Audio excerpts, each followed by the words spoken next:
Okay, really good question. A lot of these are good questions because mathematicians were quite sad. So I actually like the new style of questions.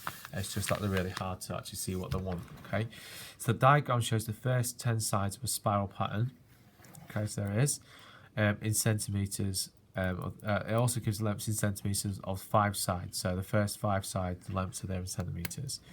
Okay, the lengths in centimeters of the side, the spiral form a sequence. So let's form that sequence. So 1.5, 3, 5.5, 9, 13.5. Okay, so there's a sequence.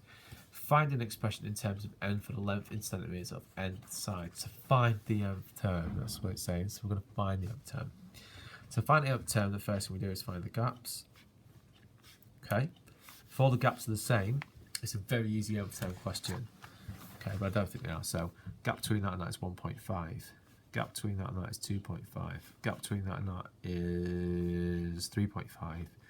And I can assume that that's 4.5. Let's just double check. If it was 10, it'd be 3.5. So yeah, it's 4.5. So the gap is not the same. So this is not a linear sequence, obviously. It might be a quadratic one. It's a quadratic if the second line of differences are the same. So these are all ones, so it really is. This is the method. You have that difference, the second difference, this one. So you have it, so I've got 0.5, and that is multiplied by n squared. So it's a half n squared. That's the sequence this top one is related to. So what you do, a half n squared, I'm going to use that in a sec. So let's write this one out again, because I want to use it again.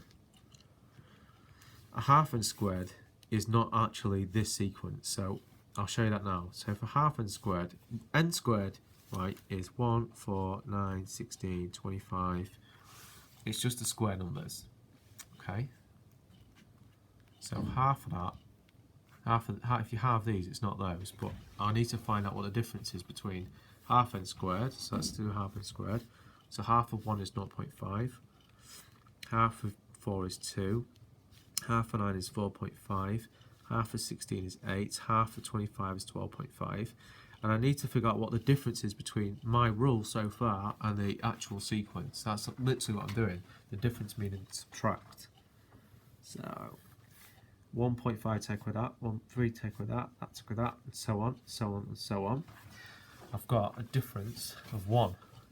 Now sometimes it's harder than this. It's going to be another sequence, a simple sequence, but it's not. It's just the value 1. So I don't have to find the nth term of this because it's just 1. So to make a rule that just produces 1 is just 1. The rule is 1. It's always going to be 1. So I've got 0.5 n squared. That's the original thing that wasn't accurate because it gave me this bit here. The difference between what I was looking for and what I had so far is 1. So I add that on the end. Sometimes it's another sequence. So you actually put the nth term on the end of here. But that's it for this one.